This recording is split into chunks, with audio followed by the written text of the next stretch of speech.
మొదటి సమూయేలు గ్రంథము 15వ అధ్యాయము 22వ వచనము. అందుకు సమూయేలు తాను సెలవిచ్చిన ఆజ్ఞను ఒకడు గైకొనుట వలన యెహోవా సంతోషించినట్లు ఒకడు దహన బలులు అర్పించుట వలన ఆయన సంతోషించిన. ఆలోచించుము, బలులు అర్పించుట కంటే ఆజ్ఞను గైకొనుటయు పొటేల క్రొవ్వు అర్పించుట కంటే మాట వినుటయు శ్రేష్టము. ప్రైజ్ ది లార్డ్, హల్లెలూయా. దేవుడి మాటలు మన వెనుకలు ఆశీర్వదించి దీవించునుగాక. ఈరోజు నా ప్రసంగం అంశం ఏంటిదంటే, listening word is better than sacrifice. ఈరోజు నా ప్రసంగం అంశం ఏంటిదంటే, బలులు అర్పించుట కంటే దేవుని మాట వినుట శ్రేష్టము. నాతో చెప్పండి ఈ మాట. బలులు అర్పించుట కంటే దేవుని మాట వినుట శ్రేష్టము. మీ పక్కన వారి వైపు తిరిగి చెప్పండి, అమ్మా, బలులు అర్పించుట కంటే దేవుని మాట వినుట శ్రేష్టము. ఈ మాటను మనం ధ్యానం చేసుకుందాం. మనుషులమైన మనము సహజంగా వినటానికి ఎక్కువ ప్రయత్నం చేస్తామా, మాట్లాడటానికి ఎక్కువ ప్రయత్నం చేస్తామా? చెప్పాలి. మాట్లాడటానికే ప్రయత్నం చేస్తాం. ఒక్కొక్కసారి మనము విన్నట్టుగానే ఉంటాం, కానీ చేసేటప్పుడు మనకి ఇష్టం వచ్చింది చేస్తాం. అవునా కదా? వింటాము, విన్నట్టుగానే ఉంటాం, కానీ మనం ఇష్టం వచ్చినది మనం చేస్తూ ఉంటాం. ప్రశ్న, నేను ఎవరి మాటలు ఆలకిస్తున్నాను? ఒక్కోసారి ఇంట్లో కూడా అంటారుగా, వీడు అచ్చం వాళ్ళ అమ్మ మాటే వింటాడు, వీడు వాడి భార్య మాటే వింటాడు, వీడు ఈమె వాళ్ళ భర్త మాటే వింటది, లేక ఈమె వాళ్ళ కోడల మాటే. అంటే ఇంట్లో కూడా సహజంగా మనం ప్రతి దినము వినే మాట ఏంటంటే, వారి మాట విన్నారు, వీరి మాట విన్నారు, వారి మాట విన్నారని వింటూ ఉంటాం. బైబిల్ గ్రంథం అసలు ఎలా బిగిన్ అయిందంటే, ఒక వ్యక్తి వేరే వ్యక్తి యొక్క స్వరం వింటున్నట్టుగా, ఒక వ్యక్తి దేవుని స్వరం వింటున్నట్టుగా కనపడుతున్నాడు. ఇంకో మాటలో చెప్తాను, క్షమించండి, ఇలా చెప్తే ఈజీగా అర్థమైంది. బైబిల్ ఎలా బిగిన్ అయిందంటే, ఇద్దరు వ్యక్తులు రెండు స్వరాలను విన్నారండి. Bible begin. ఆదాం ఎవరి స్వరం విన్నాడు? చెప్పండి. ఆదాం ఎవరి స్వరం విన్నాడు? హవ్వమ్మ సర్పం. అంటే ఇద్దరు ఒకే ఇంట్లో ఉన్నారు, ఇద్దరు కలిసే ఉంటున్నారు, కానీ ఒకరేమో దేవుని స్వరాన్ని వింటున్నారు, మరి ఒకరేమో సాతాను యొక్క స్వరాన్ని వింటున్నారు. అంటే అర్థమైందంటే, మనము వినే స్వరము మనల్ని గమ్యానికి తీసుకెళ్ళిద్ది. మనం వినే స్వరాన్ని దాన్ని వినడం ద్వారా, ఆ మాటలు ఆలకించి దాని ద్వారా మనం జీవించడం ద్వారా మన గమ్యానికి తీసుకెళ్ళింది. ఆదాము దేవుడు మాటలు విన్న రోజులు కుటుంబంలో సమస్య వచ్చిందా? హవ్వమ్మ గారు ఇంట మొదలు పెట్టింది, ఏమైపోయింది? పతనం అయిపోయింది. దేవుని మాట వినుట అనేది చాలా చాలా శ్రేష్టమైనది. ప్రైజ్ ది లార్డ్, హల్లెలూయా.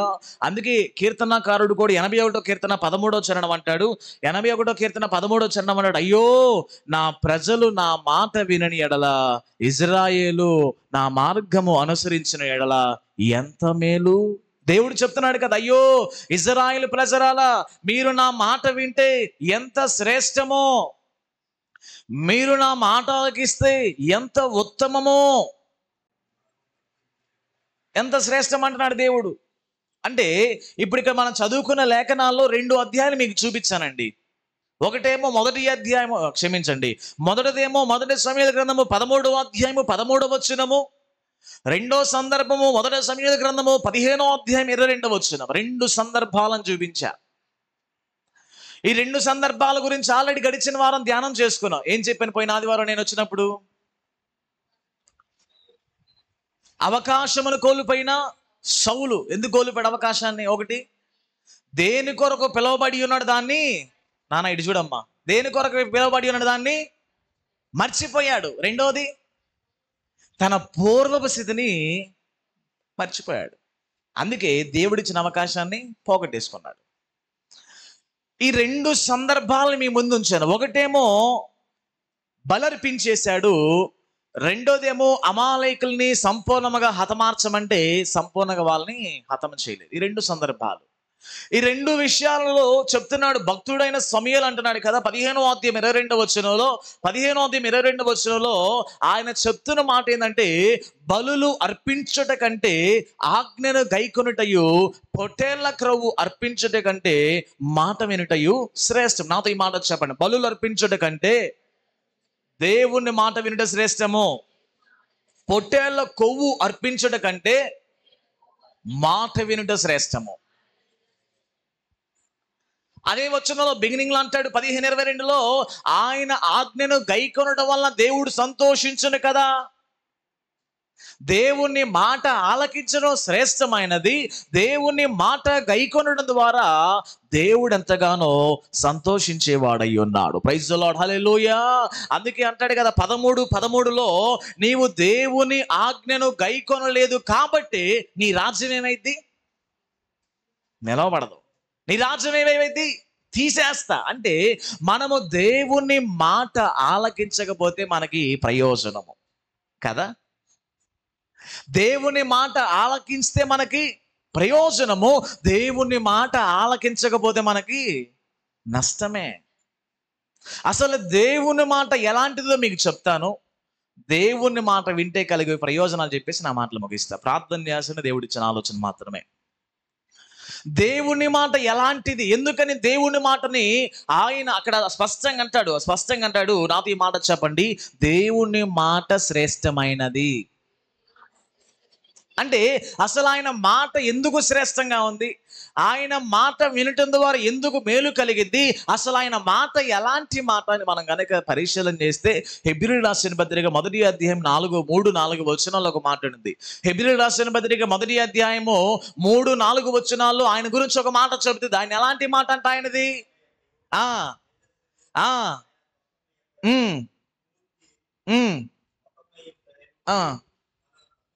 తన మహత్తు గల మాట చేత. చాలండి. ఆయన మాట ఎలాంటి మాట అంటే నాతో చెప్పండి. దేవుని మాట మహత్తు కలిగిన మాట. ఇంగ్లీష్లో అంటాడు, his word is very powerful. మనిషి మాటలో ఏదైనా పవర్ ఉందా? లేదు. నీ మాటలో శక్తి ఎక్కడ దాకా పనిచేసింది? నీ ఇంట్లో 4 గోడల మధ్య, అంతే. అంతకన్నా బయటికి పోతే ఒప్పుకుంటారా? దేవుని మాట ఎంత శక్తివంతమైనదంటే, ఆయన మాట ఎంత మహత్వ కలిగిన మాట అంటే, ఈ ప్రపంచాలను నిర్మించడం మాత్రమే కాకుండా ప్రపంచాలను కూడా శాసిస్తుందండి. ఈ ప్రపంచంలో ప్రకృతి, పర్యావరణం ప్రతిది కూడా ఆయన శాసిస్తున్నాడు. ప్రతిది ఆయన స్వాధీనంలో ఉన్నది. ఆయన తెలియకుండా ఏది జరగదు, అంతే. మీరు ఏ న్యూస్ అయినా చూడండి, దేవుడు తెలియకుండా ఏది జరగదు. ఏ విపత్తులైనా, ఏ పర్యావరణ మార్పులైనా, ఎటువంటి సునామీలైనా, ఎటువంటి కలుగుతున్న పంచభూతాలు, 5 పంచభూతాలు ఏ మార్పు వచ్చినా సరే దేవుడు తెలియకుండా ఏది జరగదు. 5 పంచభూతాలు దేవుడి మాటకి లోబడిపోతాయి. ఎందుకంటే ఆయన మాట మనలాంటి సామాన్యమైన మాట కాదండి. ఆయన మాట ఎలాంటి మాట? మహత్తు కలిగిన మాట. ప్రశ్న, మనం మహత్తు కలిగిన మాటను వింటున్నామా? శక్తి లేని మనుషుల మాటలు మనం వింటున్నామా? ప్రశ్న. ఏమడిగాను? శక్తి కలిగిన దేవుడి మాటలు మనం వింటున్నామా? శక్తి లేని మనుషుని మాట మనం వింటున్నామా? శక్తి కలిగిన దేవుని మాట వినుట శ్రేష్టమైనది.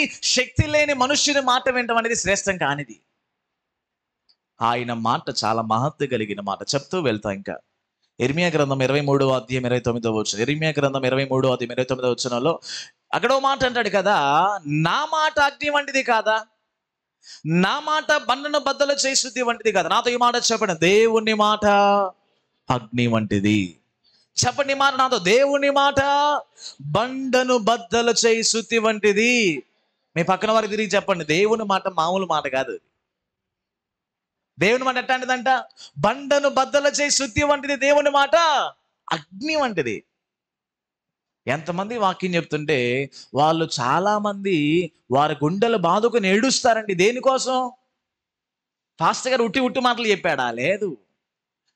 ఆ దేవుని వాక్యం ప్రకటిస్తుండగా ఆయన మాటలో శక్తి ఏం చేసిందంటే కఠిన హృదయాలన్నీ కూడా బద్దలైపోతాయి. రాయిగా ఉన్న హృదయాలన్నీ కూడా పగిలిపోతవి, దేవుని ఎదుట ఏడ్చేస్తూ ఉంటారు. అంటే ఆయన మాటలో ఉన్న శక్తి అలాంటిది. ప్రైజ్ ద లార్డ్, హల్లెలూయా. ఆయన మాట అగ్ని వంటిదంటే ఎవరైతే పాపంలో చీకటిలో ఉంటారో ఆ మాట విడుదల చేస్తాగానే ఆ మాటలో ఉన్న శక్తి అగ్ని వాళ్ళని కాల్చేస్తుండగా దేవుడు వారికి ఏం చేస్తారంటే విడుదలిస్తూ ఉంటాడు.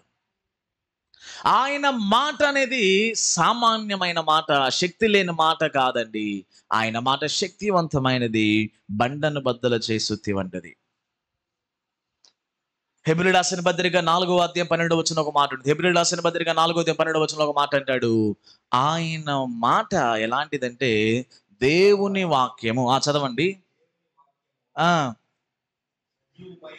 ఉమ్, ఉమ్. వాడిగా ఉన్నది, ప్రాణాత్మలను కీళ్లను మూలుగను విభజించిన మధ్యగా దూరుచు హృదయం యొక్క తలంపులను ఆలోచనలను శోధించుచున్నది. అంటే దేవుని మాట ఎలాంటిదంటే రెండు వాడి అంచు కలిగిన ఖడ్గం లాంటిది. సరి చేసిద్ది, బలపరిచిద్ది, కృంగిన వారు లేవనెత్తిద్ది, పాపం చేసిన వారిని సరిచేస్తూ ఆయన మాట ప్రజల జీవితాలను మార్పు చేస్తూ ఉంటది. ప్రైజ్ ద లార్డ్, హల్లెలూయా. ఆయన మాట సామాన్యమైన మాట కాదండి. ఆయన మాట మనలాంటి మనుషుల మాట కాదు. ఆయన మాట చాలా శ్రేష్టమైనది. ఇప్పుడు సమూయేలు అంటున్నాడు, నీవు ఎవరి మాట వింటున్నావు సౌలు? నువ్వు ఎవరి మాట వినట్లేదు, నువ్వు దేవుడి మాట వినట్లా. నీకేది చేయాలనుకుని చేసేస్తున్నావు, నువ్వు దేవుడి మాట వినట్లా. నీ ఆలోచన ఏదొస్తే చేసేస్తున్నావు, వింటున్నావు, చెప్పినప్పుడు వింటున్నావు. 13వ అధ్యాయంలో వచ్చి చెప్పా, 7వ అధ్యాయంలో వచ్చి చెప్పాను, 15వ అధ్యాయంలో వచ్చి చెప్పాను. చెప్పినప్పుడల్లా సరే సరే సరే అంటున్నావు, కానీ చేసే విషయానికి వచ్చేసరికల్లా నా ఇష్టం వచ్చిన నేను చేసేసుకుంటా అంటున్నాడు కదా.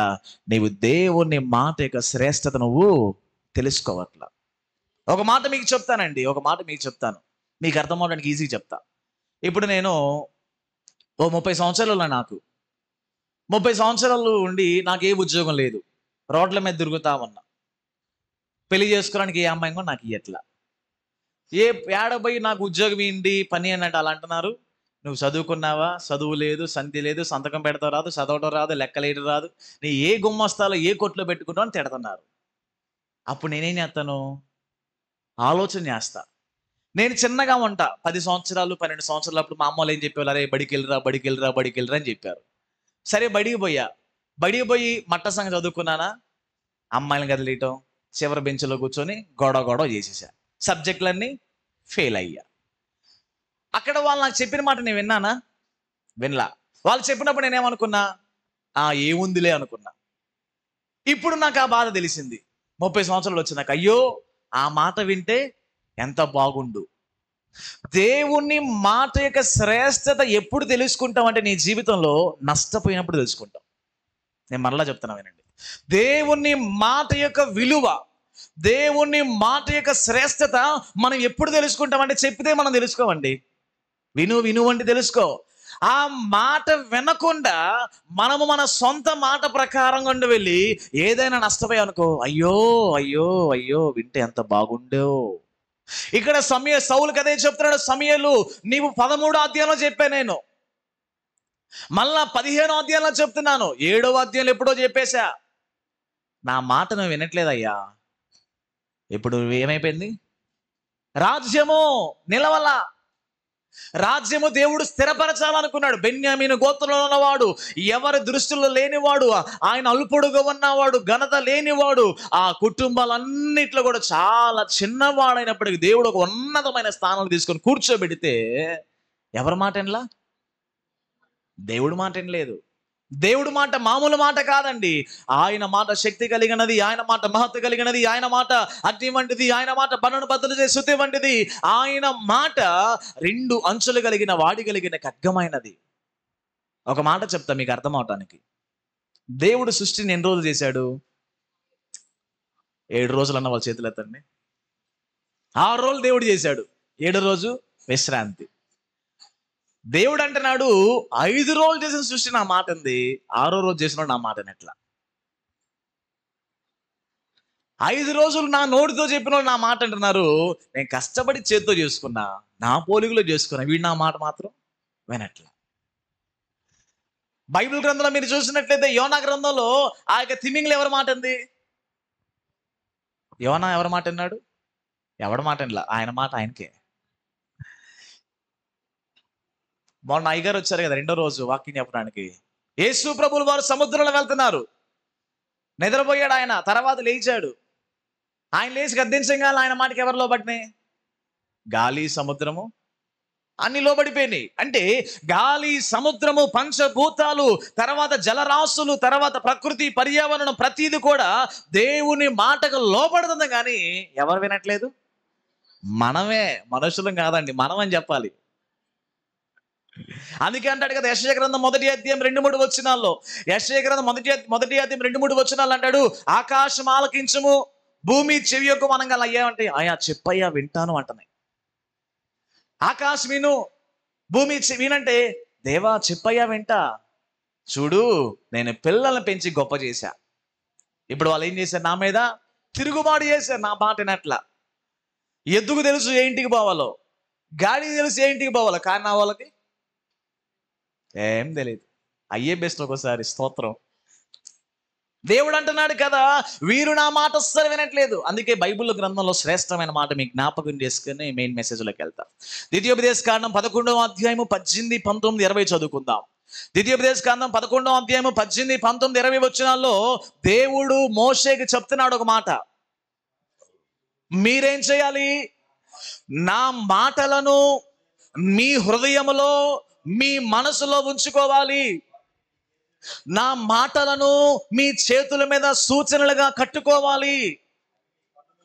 నా మాటలు నీ కన్నుల నడుమ బాసికములుగా ఉండాలి. నా మాటలు నువ్వు ఇంటికాడ కూర్చున్నప్పుడు, నా మాటలు నువ్వు త్రోవ నడిచినప్పుడు, నువ్వు పడుకున్నప్పుడు, లేచినప్పుడు నా మాటల గురించి మాట్లాడాలి. నా మాటలు నీ పిల్లలకు నువ్వు నేర్పించాలి. నా మాటలు నీ ఇంటి ద్వారం మీదకి రాసుకోవాలి. నా మాటలు గమనుల మీద కూడా రాయాలి. ఈ మాట అర్థం అవడానికి చిన్న ఎగ్జాంపుల్ చెప్తా. మీరు ఎప్పుడైనా గవర్నమెంట్ ఎగ్జామ్ ప్రిపేర్ అయ్యే వాళ్ళని ఎప్పుడైనా చూసారా? కాంపిటేటివ్ ఎగ్జామ్ ప్రిపేర్ అయ్యేవాళ్ళు బాగా సీరియస్గా, ఏదో ఎగ్జామ్ ముందు చదివేవాళ్ళు కాదు, బాగా సీరియస్, అచ్చం బ్యాంక్ ఎగ్జామ్ ప్రిపేర్ అయ్యే వాళ్ళు. ఎప్పుడైనా వాళ్ళ రూమ్లోకి వెళ్ళారనుకోండి, వాళ్ళ స్టడీ టేబుల్ ఉంది కదా, దాన్ని ఎప్పుడైనా చూసారా?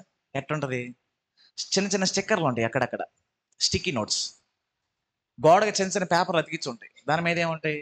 ఫార్ములాలు, తారీఖులు, రోజులు, సంవత్సరాలు, నెలలు. దేనికి? ఆడొచ్చినప్పుడు చూసినప్పుడల్లా అది మైండ్లో గుర్తుండదు. ఎందుకని? దేవుడు చెప్తున్నాడు, నువ్వు కూర్చున్నప్పుడు రాసుకో, మీ ఇంటిలో రాసుకో, గుమ్మాల మీద రాసుకో, ప్రతి చోట్ల రాసుకో. దేనికని? నువ్వు మర్చిపోతావు. మనుష్యమైన మనం సహజంగా మర్చిపోయే లక్షణం మనలో ఉంటుంది. కాబట్టి ఆయన మాటలు ఎప్పుడు మర్చిపోకుండా నిత్యము మన జ్ఞాపకాల్లో ఉండడం నిమిత్తము మనము ప్రతి దినము ఆయన మాటలు రాస్తూ, చదువుతూ, ఆయన మాటలు చూస్తూ ఉండడం ద్వారా ప్రతినిత్యం మన జ్ఞాపకాల్లో స్థిరంగా ఉంటుంది. ప్రైజ్ ది లార్డ్, హల్లెలూయా. నీ పిల్లలతో మాట్లాడేటప్పుడు దేని గురించి మాట్లాడుతున్నావు? నీ స్నేహితులతో మాట్లాడుతున్నప్పుడు దేని గురించి మాట్లాడుతున్నావు? నీవు నడుచున్నప్పుడు దేని గురించి మాట్లాడుతున్నావు? ఎవరినైనా కలిసినప్పుడు దేని గురించి మాట్లాడుతున్నావు? ప్రయాణం చేస్తున్నప్పుడు దేని గురించి మాట్లాడుతున్నావు? దేవుడు అంటాడు, నా మాటల గురించి నీ పిల్లలకు బోధించు. నా మాటల గురించి నిత్యం నువ్వు ధ్యానం చేసుకో. ఎందుకంటే దేవుని మాటలు అనేవి చాలా శ్రేష్టమైనది. ప్రైజ్ ది లార్డ్, హల్లెలూయా. నీ పక్కన మనం ఒక ప్రశ్న అడగండి. అమ్మా, శక్తి కలిగిన దేవుడు మాట వింటున్నావా? శక్తి లేని మనుషుని మాట వింటున్నావా?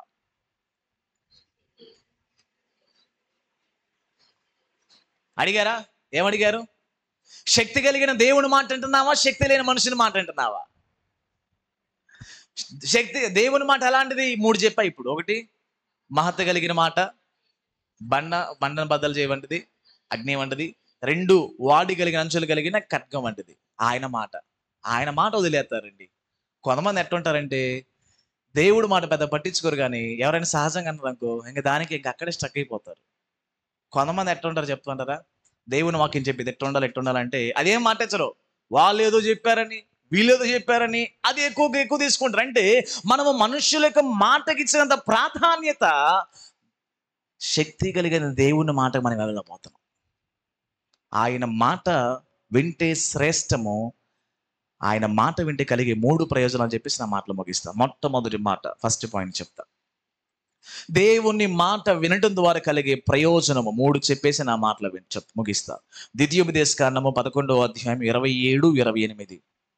ద్వితీయోపదేశకాండము 11వ అధ్యాయము 27, 28లో దేవుని మాట వినుట శ్రేష్టము అని ఎందుకు సమూయేలు పదే పదే చెప్తున్నాడంటే, సమూయేలు ప్రతిసారి కూడా సౌలుకి దేవుని మాట వింటే శ్రేష్టము అని ఎందుకు చెప్తున్నాడంటే, ఆయన మాట వింటేనంట. చదువుకుందాం. నేడు నేను మీకు ఆజ్ఞాపించిన మీ దేవుడైన యెహోవా ఆజ్ఞలను మీరు వినిన ఎడల దీవెన.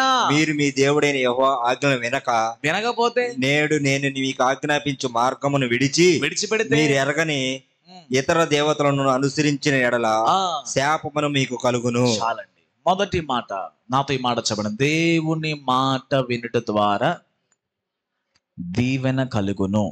మీ పక్కన వారు తిరిగి చెప్పండి, దమ్మా దేవుని మాట వింటే నీకు దీవెన. చెప్పారా? ఏం చెప్పారు? దేవుని మాట వినడం ద్వారా దీవెన. స్పష్టంగా ఉంటుంది ఆ మాట. ద్వితీయోపదేశకాండం 11:27 దేవుడు చెప్తాడు, నీవు నా మాట వింటే నీకు ఆశీర్వాదము. ఆశీర్వాదం రావాలంటే ఖర్చు అయింది, ఓరక రాదు. ఆశీర్వాదం రావాలంటే దేవుని మాటకు లోబడాలి. ఆశీర్వాదం రావాలంటే కొద్ది కష్టపడి ఆయన మాటకి అంగీకరించాలి. దేవుడి మాట వినడం ఈజీయా కష్టమా? కష్టం. దేవుని మాట ఆలకించడం ఈజీయా కష్టమా? చాలా కష్టం ఒక్కోసారి. అందుకే మనం ఆయన మాటకు లోబడలేకుండా మనుషుల మాటకు లోబడుతున్నాం. దేవుని వాక్యం సెలవిస్తుంది కదా, ఆయన మాట వినడం ద్వారా దేవుడు మనకి ఏం చేస్తాడు? ఆశీర్వదిస్తారంట. ఆశీర్వదిస్తాను. నేను చాలా కుటుంబాలు చూశాను, నమ్మకంగా నిజంగా దేవుడి మాట ఉన్నట్టుగా ఆయన వాక్యానికి అంటుకట్టబడిన కుటుంబాలు, దరిద్రతలో ఉన్న కుటుంబాలు దేవుడు ఉన్నతమైన స్థానాల్లో ఉంచాడు. ఎన్నో కుటుంబాలు. హల్లెలూయా. ఈ ఉదయకాల సమయంలో నీ కుటుంబం దీవించబడాలంటే ఒకటే సొల్యూషను. ఈ ఉదయకాల సమయంలో నీ వ్యక్తిగత పరిస్థితులు అన్ని కూడా మార్చబడి, ఆర్థికంగా, శారీరకంగా, భూ సంబంధంగా, ఆత్మీయంగా ప్రతి విషయంలో నీకు ఒక దీవెన కలగాలంటే ఒకే ఒక ఆప్షన్, ఒకటే సొల్యూషన్. ఏంటిది? దేవుడి మాట మీ చదువుల్లో ఉన్నతంగా ఉండాలన్నా, మీ కష్టార్జితము దీవించబడాలన్నా, మీ బిడ్డలు కూడా ఆశ్చర్యకరంగా మార్చబడాలన్నా ఒకటే చేయాల్సింది. ఏంటిది? దేవుడి మాట వినాలి. ఒక వ్యక్తిని చూపించి ముందుకెళ్తా. ఆదికాండము 22వ అధ్యాయము 18 ఒక వ్యక్తిని మీకు జ్ఞాపకం చేస్తాను. ఆదికాండము 22వ అధ్యాయము 18 ఒక ఆయన కనపడతాడు. 22వ అధ్యాయం 18 ఒక మాట అంటాడు కదా దేవుడు, నీవు నా మాట వినినందున భూలోకములోని జనములన్నీ నీ సంతానం వలన ఆశీర్వదింపబడును. నా తోడని దేవుడు ప్రమాణం చేశాడండి. నాతో ఈ మాట చెప్పండి, నీవు నా మాట వినినందున భూలోకములోని జనములన్నీ నీ సంతానం వలన ఆశీర్వదించబడను. అబ్రహాము ఎందుకు ఇసుక రేణు వలె దీవించబడ్డాడు? అబ్రహాము సంతానము ఆకాశ నక్షత్రాల వల్ల ఎందుకు, ఎలా దీవించబడదానికి గల కారణం ఏంటిది? దేవుడు మాటకి లోబడ్డాడు. ఏం జరిగిందో చెప్పమంటారా? 22వ అధ్యాయం 1వ వచనంలో దేవుడు కనపడతాడు. ఎన్నోసారి? 8వ సారి. తన వ్యక్తిగత జీవితంలో కొన్నిసార్లు దేవుడు తను దర్శించాడు అనుకోండి. దేవుడు ప్రత్యక్షమై చెప్తాడు, అబ్రహాము నీవు ప్రేమించే కుమారుడు పేరు ఇస్సాకు. ఆయన నువ్వేం చేయాలి? మోరియా పర్వతం మీద తీసుకెళ్ళిపోయి నాకు బలినివ్వాలి. ఈజీయా కష్టమా? చెప్పండి, ఈజీయా కష్టమా? దేవుడు చెప్తున్నాడు, నువ్వు ప్రేమించే ఇస్సాకు, నీకు ఏకైక కుమారుడు, కొన్ని సంవత్సరాలు 100 సంవత్సరాల తర్వాత పుట్టిన కుమారుడు దేవుడు అడిగేశారండి. వెంటనే ఏం చెప్పాడు? నో చెప్పాడు కదా. నో చెప్పలా. మనకి ఇష్టమైన దేవుడు అడిగేస్తున్నాడు. నీ సమయం దేవుడికి ఇచ్చేసేయి. నువ్వు ప్రేమించే నీ డబ్బు దేవునికి ఇచ్చేసేయి. నువ్వు ప్రేమించే నీ పిల్లలను దేవునికి ఇచ్చేసేయి. నువ్వు ప్రేమించే నీకున్న శక్తి, బలము, ఆరోగ్యం ప్రతి దేవునికి ఇచ్చాను దేవుడు అడుగుతుంటే, దేవుడికి చెప్తా నా వల్ల కాదయ్యా, నాకు కష్టమయ్యా అంటున్నావు. కానీ అబ్రహాం ఏమి చెప్పకుండా, మారు మాట మాట్లాడకుండా తన పని వారిని తీసుకొని, గాడిదలను తీసుకొని, కట్టెలను తీసుకొని, నిప్పును తీసుకొని ఇస్సాకును తీసుకెళ్ళిపోయాడండి. పైకి ఎక్కుతున్నాడు. వాళ్ళ కొడుకు మంచి తెలివి కలిగినోడు. ఏమన్నాడు? డాడీ కత్తుంది, నిప్పుంది, కట్టెలున్నాయి, ఏం లేదు, గొర్రెపిల్ల ఏది? గొర్రెపిల్ల నువ్వే నాన్న, పైకి వెళ్ళాడు, మొత్తం పేర్చాడు, పడుకోబెట్టాడు. ఏమైనా నోరు తెరిచాడా? ఎన్ని సంవత్సరాలు అబ్బాయికి? 13 నుంచి 18 సంవత్సరాలు ఉంటాయి అని అవగాహన, క్యాలిక్యులేషన్ 13 to 18. అసలు ఈ రోజుల్లో 13 నుంచి 18 దాకా పిల్లలు పేరెంట్స్ మాట వింటున్నారా? ఇక్కడ మనం చదివినట్లయితే ఇస్సాకు నోరు తెరిచి ఒక మాట కూడా మాట్లాడలా, ఏం చెప్పాల, పడుకోమంటే అంతే. చేతులు కట్టించుకున్నాడు, కాళ్ళు కట్టించుకున్నాడు, కత్తెత్తితే అలానే చూస్తున్నాడు. దేవుడు అంటున్నాడు కదా, దేవుడు అంటాడు ఆ మాట 16వ వచనం 22:16, నీవు నీకు ఒక్కడయ్యున్న ఒక కుమారునియ వెను తీయకున్నావు.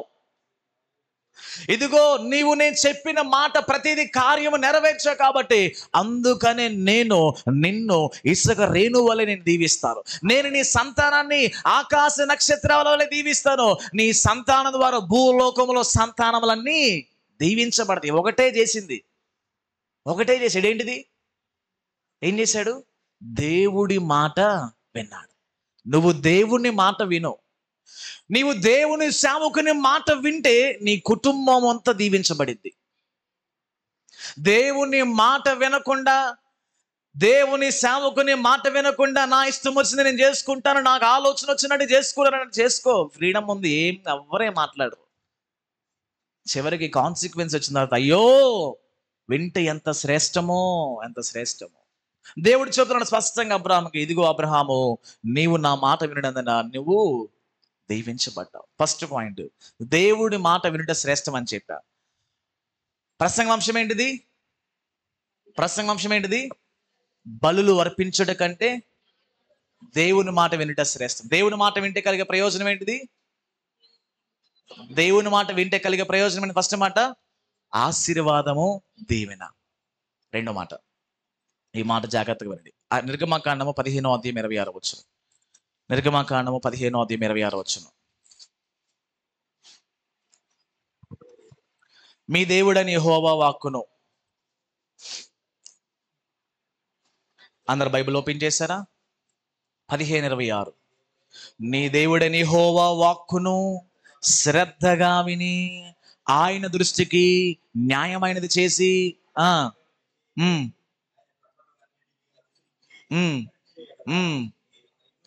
ఐగుప్తులో కలగజేసిన రోగములలో ఏది నీకు రానియనో నేను స్వస్థపరిచే యెహోవాను నేను. ఈ మాట నాతో చెప్పండి. దేవుని మాట వినుట వలన ఆశీర్వాదము కలుగును. రెండోది, దేవుని మాట వినుట వలన ఆరోగ్యము కలుగును. భలే లింక్ ఉంది కదా. ఆశీర్వాదం కావాలన్నా దేవుడి మాట, ఆరోగ్యము కావాలన్నా దేవుడి మాట. దేవుడు నేను చెప్పాలి, నా సొంత మాట కాదు అది. నిర్గమకాండం 15:26 వచనంలో వాళ్ళు అప్పుడే ఎర్ర సముద్రం దాటొచ్చారు. దేవుడు చెప్తాడు, ఇదిగో ఒకప్పుడు ఎర్ర సముద్రం అవతల అదంతా ఐగుప్తుంది, ఇప్పుడు నేను ఎర్ర సముద్రం దాటించి పక్కకు వచ్చారు కదా, ఈ పక్కకు వచ్చిన మీరు నా మాటను నా వాక్కును మీరు విని దాన్ని అనుసరించి నేను చెప్పినట్టు మీరు చేస్తే ఆ ఐగుప్తులో ఎర్ర సముద్రం అవతల ఐగుప్తులో మీకు కలిగిన ఎన్ని రోగాలు బాధలు ఇబ్బందులు ఉన్నాయో అవేమిటు రావు. నువ్వు కనుక నా మాట వినలేదనుకో అక్కడన్నీ వచ్చేస్తాయి. అంటే మన వ్యక్తిగత జీవితాలలో ఒక్కొక్కసారి తెలియకుండానే రోగాలు వచ్చేస్తాయండి. మొన్న ఒకరు ఫోన్ చేశారు, పాస్టర్ గారు బాగాలేదన్నారు, ప్రార్థన చేశారు. మళ్ళా ఫోన్ చేశారు, వారం తర్వాత మళ్ళా బాగాలేదన్నారు. సరే అయిపోయింది. 3 రోజులు ఫోన్ చేశారు, జ్వరం అన్నారు. 4 రోజులు ఫోన్ చేసి కాలు నొప్పులు అన్నారు. ఆ తర్వాత ఫోన్ చేసి నాకు నిద్ర పట్టట్లేదు అన్నారు. ఇది రోగమా దయ్యమా? నేను చెప్పా ఒకటే, అది శరీరకమైన రోగం కాదమ్మా. నువ్వు దేవుడి మాట ఏడ వినట్లా. ఎక్కడో దేవుడి మాటకి వెనకడిగేసావు. ఎక్కడో దేవుని మాట వినకుండా దేవుని మాటను పక్కన పెట్టేసి నీ సొంత ఆలోచన ప్రకారం వెళ్ళి ఉన్నావు. కాబట్టి మనకు తెలియకుండా కొన్నిసార్లు బలహీనత వచ్చేస్తుంది.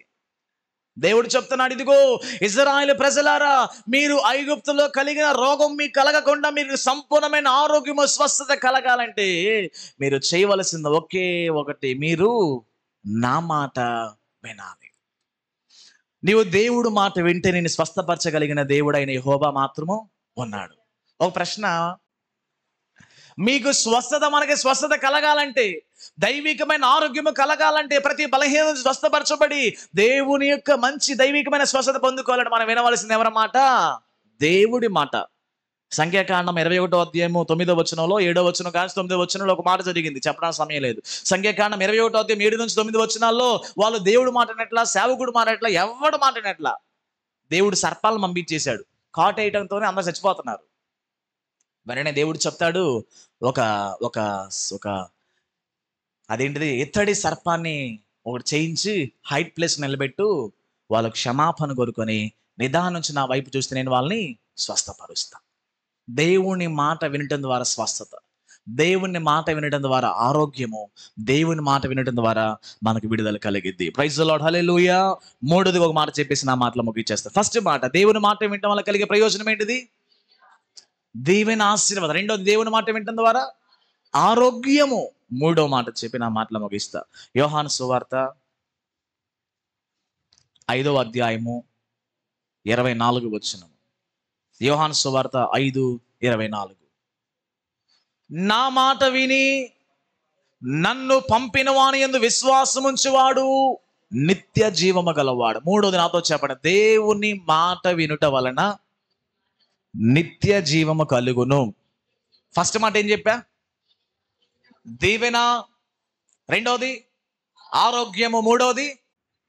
మూడోది ఏంటిది? దేవుని మాట వినటం వలన నిత్య జీవము. నాతో చెప్పండి, దేవుని మాట వినటం వలన నిత్య జీవము. ఆదాము దేవుని మాట విన్నాడు, అప్పుడు దాకా ఏడన్నాడు? పరలోకంలో ఉన్నాడు. హవ్వమ్మ సాతాను మాట ఏమైంది? బయటకు వచ్చేసేసారు.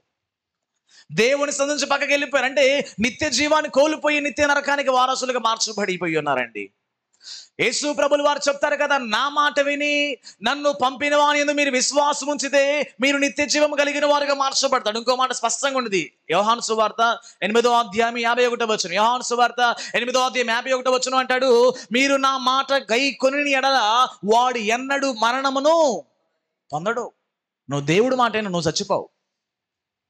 నువ్వు దేవుడు మాట విను, నీకు నిత్య జీవం ఉంటుంది.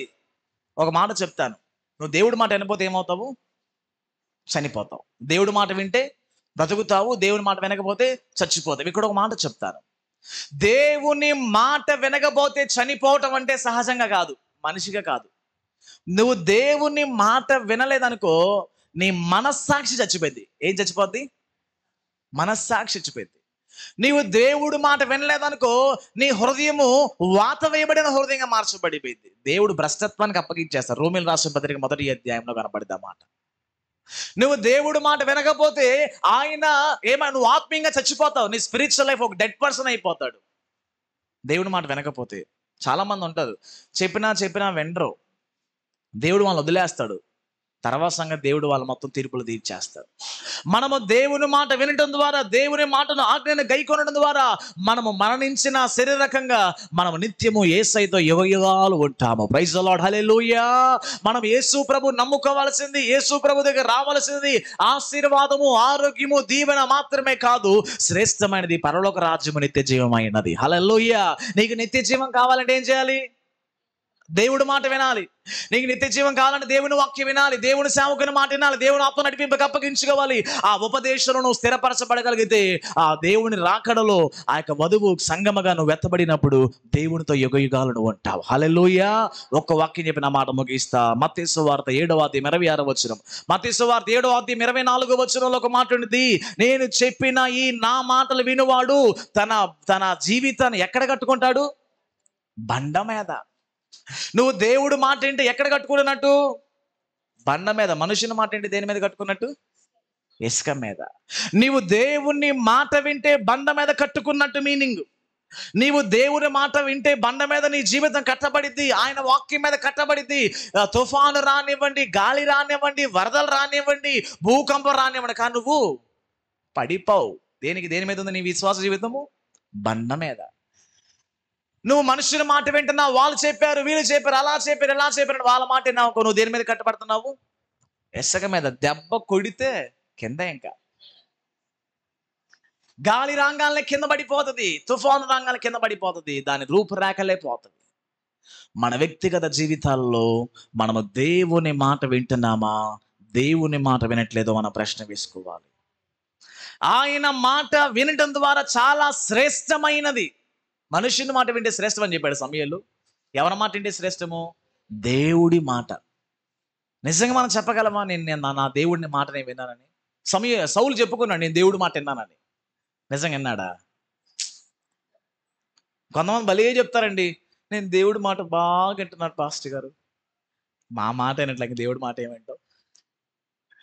నేను దేవుని వాక్యాన్ని బాగా అనుసరిస్తున్నాను పాస్టర్ గారు అంటారండి. కానీ నిజంగా వారి వ్యక్తిగత జీవితాల్లో చెప్పుకోవడానికి వారికే పరిమితం, కానీ వారి క్రియల్లో దాన్ని మనము చూడలేకపోతుంటున్నాం. దేవుని బిడ్డలైన మనము ఆయన మాట అనుసరించడం ద్వారా మనకి దీవెన. ఆయన మాట వినకపోతే మన జీవితాల నష్టాన్ని కోల్పోతామండి, నష్టాన్ని కోల్పోతాం. మన వ్యక్తిగత జీవితాల్లో నష్టం కలగాలని దేవుని ఉద్దేశం కాదు. మన వ్యక్తిగత జీవితాల్లో ఇబ్బంది పడాలని దేవుని ఉద్దేశంగా దేవుడు ముందే చెప్తున్నాడు, మీరు నా మాట వింటే మీకు ఆశీర్వాదం అమ్మ, మీరు నా మాట వింటే మీకు ఆరోగ్యం కలిగిద్ది, మీరు నా మాట వింటే నేను పరలోక రాజ్యాన్ని తీసుకెళ్తాను. మీరు నా మాట వినకపోతే మీ జీవితాల్లో నష్టపోతారు, ఇబ్బంది పడిపోతారు. ఈరోజు ఒక ప్రశ్న మనం వేసుకోవాలి.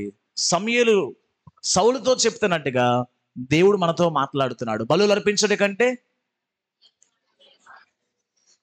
పొట్టేల క్రొవ్వు అర్పించడం కంటే, అంటే అర్థమైందంటే నీ కానుక కూడా దేవునికి ప్రాధాన్యత కాదు, నీ డబ్బు కూడా దేవునికి ప్రాధాన్యత కాదు. నువ్వు దేవుడి మాట వినకుండా ఎంత బలులు అర్పించినప్పటికీ, నీవు దేవుని మాట వినకుండా ఎంతగా నువ్వు క్రొవ్వు దేవునికి అర్పించినప్పటికీ కూడా అది దేవునికి ఇష్టం లేదు. ఆయన కోరుకున్నది ఒకటే, ఆయన మాట వింట. నువ్వు దేవుడి మాట తింటే చాలు, మిగతా ఆటోమేటిక్గా చేసేస్తావు, చెప్పవసరంలా.